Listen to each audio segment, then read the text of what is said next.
ماشي. دي بتتحسب ازاي؟ ده بنجيب التوتال كوليسترول اللي هو 176 ونطرح منه ال HDL اللي هو 44. 176 ناقص 44 هتلاقيها مديك الرقم ده 132.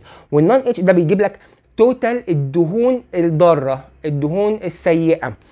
فده هنا المفروض ما يزيدش، يبقى من 0 ل 130 ما يزيدش عن ال 130. هنا 132 عليه حاجه خفيفه برضو، العلو مش المقلق، لكن يعني خلي بالك بدا يعلى.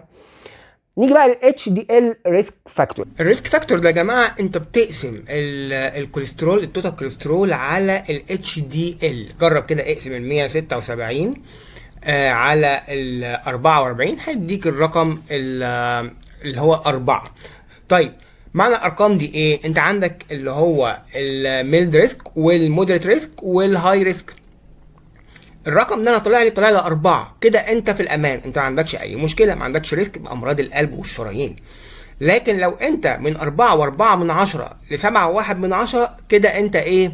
انت بتتكلم انك انت ممكن يكون عندك الميرد ريسك، اللي هو فيه احتماليه بسيطه انك انت عندك امراض القلب والشرايين او تبدا تدخل في الموضوع ده.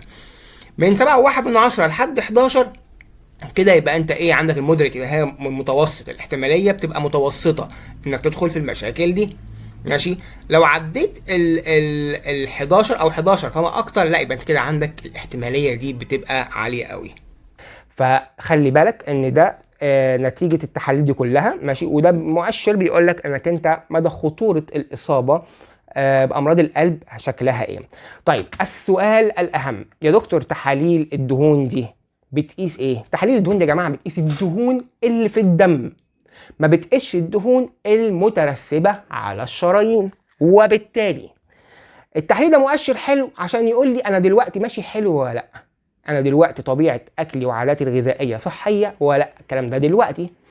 لكن مثلا انا بعمل التحليل كل 3 شهور، مثلا كل 3 شهور، عملته النهارده بيقول لي انت الفتره اللي فاتت دي والله انت تحاليلك كويسه، معنى الكلام انك انت عاداتك الغذائيه سليمه. لكن على فتره ال3 شهور الجايين لو الكوليسترول في النص عالي وانا ما حسيتش بيه، او انا لخبطت في النص وبالتالي التحليل عالي، بس انا مش معقول هعمل تحليل كل يوم بس هو التحليل بتاعي عالي او الكوليسترول، او انا اكلت اكل زياده، شفت التحليل متظبط وارقامه حلوه، قلت بس انا زي الفل والعلاج بتاعي تمام وانا ماشي وباخد العلاج، التحليل عمره ما هيعلى، لا ممكن يعلى في النص وانت مش واخد بالك. واحنا مش بنعمل التحليل كل يوم، انت لازم تحافظ على طبيعه اكلك بشكل صحي، والتحليل ده ما هو الا ان هو مؤشر لنسبه الدهون في الدم في الوقت الحالي.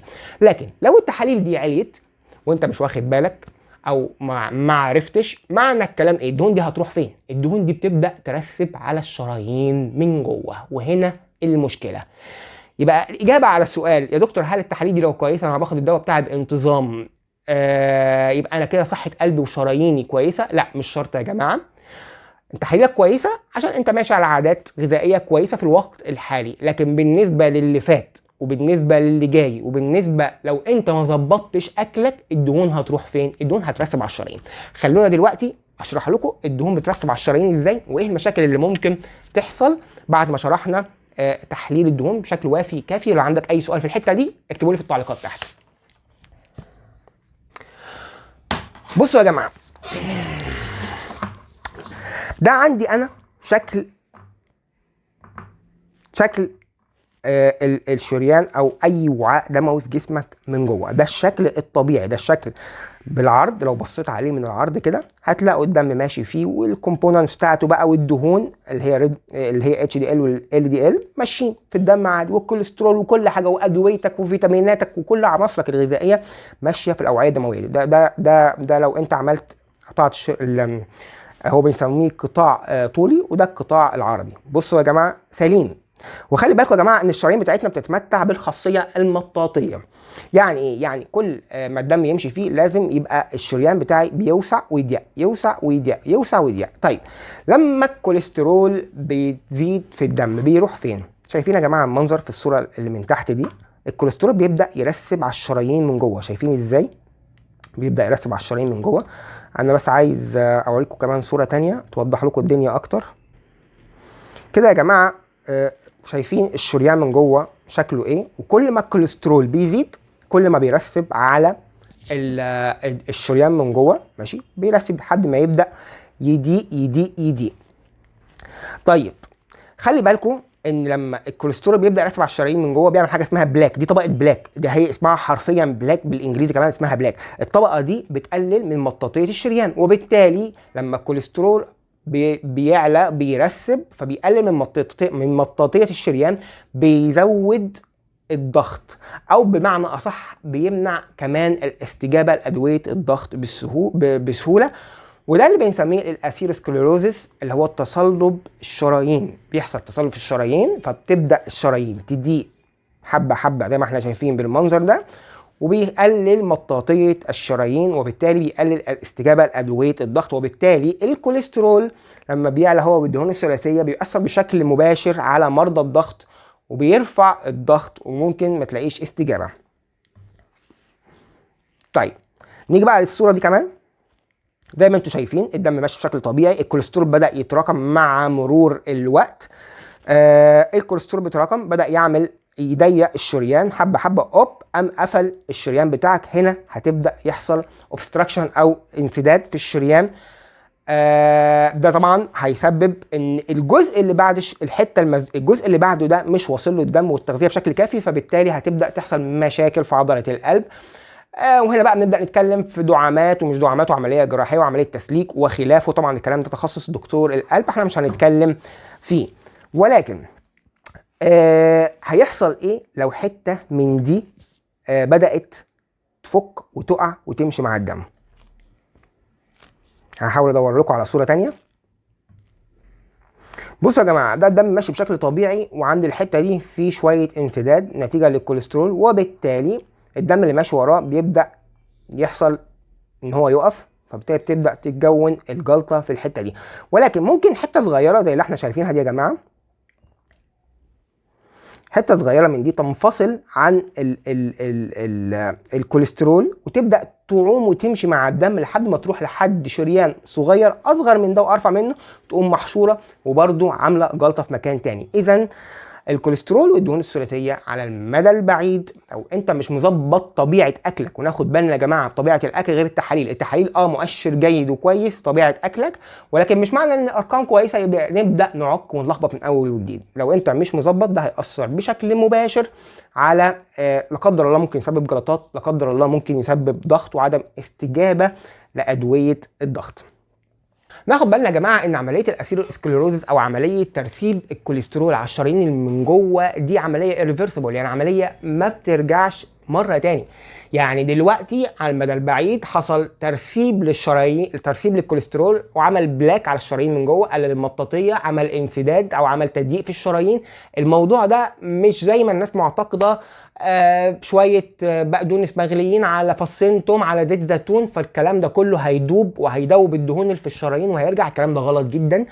الموضوع ده او موضوع انسداد الشرايين او ترسيب الكوليسترول ده موضوع irreversible، ما بيرجعش. احنا بنحافظ نحاول على اللي احنا وصلنا له، وان الموضوع ما يتطورش لاكتر من كده.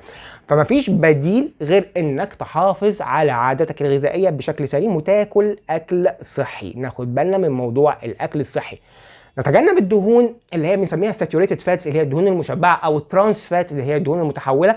يعني لو هتلخبط نفسك ما بين الاثنين اعتبر الدهون المشبعه تقريبا هي الدهون المتحوله، لان الساتوريتد فاتس دي هي اصل المكون بتاع الكوليسترول او بتاع الترايجليسرايد. هم دول اللي بيخلوا الكوليسترول يتكون في جسمك بشكل مباشر، هو والترايجليسرايد. وبالتالي لما التحاليل بتزيد هترسب زي ما احنا قلنا وهتسبب الامراض بتاعتنا دي. طيب يا دكتور، هو الزيت صحي ولا الدهون صحيه؟ الدهون الطبيعيه او السمنه الطبيعيه صحيه زي ما الاستاذ احمد خليل سال، وقلت له هسيح لك في الفيديو الجاي. بص يا استاذ احمد، مش معنى ان الدهون الطبيعيه صحيه يبقى انت تاكل منها بالمعلقه وبالكيلو في اليوم. احنا الكلام ده هو صحي لو اكلته في حدود، صحي لو اكلته بكميات محسوبه. مين فينا بياكل كل يوم سمن بلدي؟ وحتى لو بياكل فهي عادة صحية خاطئة. المفروض انك تاكل تنظم اكلك على مدار الاسبوع. ما ينفعش كل يوم ناكل سمن بلدي. ولو بنعمل الاكل بتاعنا بالسمن البلدي ما ينفعش نحط كميات كبيرة، لازم نقلل الكميات. هو صحي او احسن الوحشين زي ما بنقول. بس لو زودت عن المعدل الطبيعي طبعا ده هيسبب مشاكل كتير جدا، مما لا شك فيه ان الزيت طبعا صحي، ولكن في نوع من انواع الزيوت بتبقى غنيه بالدهون المشبعه زي زيت النخيل وزي زيت مثلا جوز الهند، والزيوت دي لا يفضل ولا يستحب اننا نستخدمها لانها غنيه بمعدلات اكتر بالدهون المشبعه. الدهون الحيوانيه برضو غنيه بالدهون المشبعه، ولكن بعض انواع الزيوت بتبقى غنيه اكتر بالدهون المشبعه، ولذلك نلاقي زيت النخيل من ارخص الزيوت في العالم، واستثمارات كتيره قائمه عليها بقى لانها بديل رخيص بيتعمل بيه الجبنه نبات الدهن، بيتعمل بيه السمنه الصناعي او هي السمنه نبات الدهن اللي هي مش سمنه. وبالتالي انت بتاكل منها على انها حاجات صحيه. يعني اللي بياكل جبنه عشان كالسيوم وفيتامين د هو ولا بياخد كالسيوم ولا بياخد فيتامين د، هو بياخد دهون غير مشبعه بشكل كبير، وده هيأثر طبعا عملية زيادة الوزن، سواء لو واحدة حامل عايزة كالسيوم فبتاخد الجبنة على انها كالسيوم. الكلام ده غلط، هي ما فيهوش كالسيوم او قيمته الغذائية بتبقى قليلة جدا بالنسبة للكالسيوم وفيتامين د وباقي الفيتامينات اللي موجودة في الجبنة الطبيعية، لانها انت استبدلت الجبنة الطبيعية واللبن اللي موجود فيه بزيت نخيل او زيوت او دهون مشبعة، وده كمان ممكن يسبب زياده الوزن اثناء الحمل، والناس اللي بتعمل دايت ممكن يسبب لها زياده الوزن غير باقي المشاكل والامراض التانيه اللي انا حكيت عليها. طيب سؤال تاني سالته برضه على الصفحه، يا دكتور هل السمن الصناعي هي اللي بترفع الدهون الضاره ولا السمن الطبيعي ولا الاثنين؟ بصوا الاثنين، ولكن السمنه الطبيعي بقيمتها الغذائيه بفيتاميناتها هتبقى مما لا شك احسن بكتير من السمنه الصناعي، لان السمنه الصناعي هتبقى غنيه اكتر بالدهون المشبعه. الاثنين زي ما انا قلت فيهم دهون مشبعه، ولكن السمنه الصناعي اللي هي عباره عن زيت نخيل او كان زمان بنسميها الزيوت المهدرجه، هتبقى السمنه الصناعي بالزيت النخيل حاليا اللي استبدلوا بالزيوت المهدرجه هتبقى مشبعه اكتر، وطبعا القيمه الغذائيه بتاعته يعتبر ما تتقارنش بالقيمه الغذائيه بتاعه السمنه الصناعي. الفيديو ده مهم جدا، يا ريت يا جماعه نتفرج عليه للاخر. معلش انا اسف هو طول لان في كميه معلومات ما اعتقدش ان في حد هيعرف يلمها لكم في فيديو زي ده، بس المعلومات دي مهمه جدا جدا جدا لصحتكم، ومهمه لكل واحد بيعاني او بيشتكي سواء من مشاكل الدهون، مشاكل امراض القلب، مش عارف ينظم اكله. لو عندك اي سؤال، اي مواضيع عايز نتكلم فيها، سيبها لي في التعليقات تحت، وان شاء الله نعمل عنها فيديو قريب وهتكلم فيها وهقول لكم الاجابه اللي انتوا عايزين تعرفوها. وما ننساش تعمل شير الفيديو عشان غيرنا يستفيد، سواء الفيديو نزل على اليوتيوب، سواء نزل على الفيسبوك، سواء قسمته ونزلته على التيك توك مقاطع فيديوهات قصيره، لان الفيديو فعلا مهم جدا ومفيد جدا. اشكركم، وما تنساش تشترك على قناه اليوتيوب وتتابعني على صفحه الفيسبوك.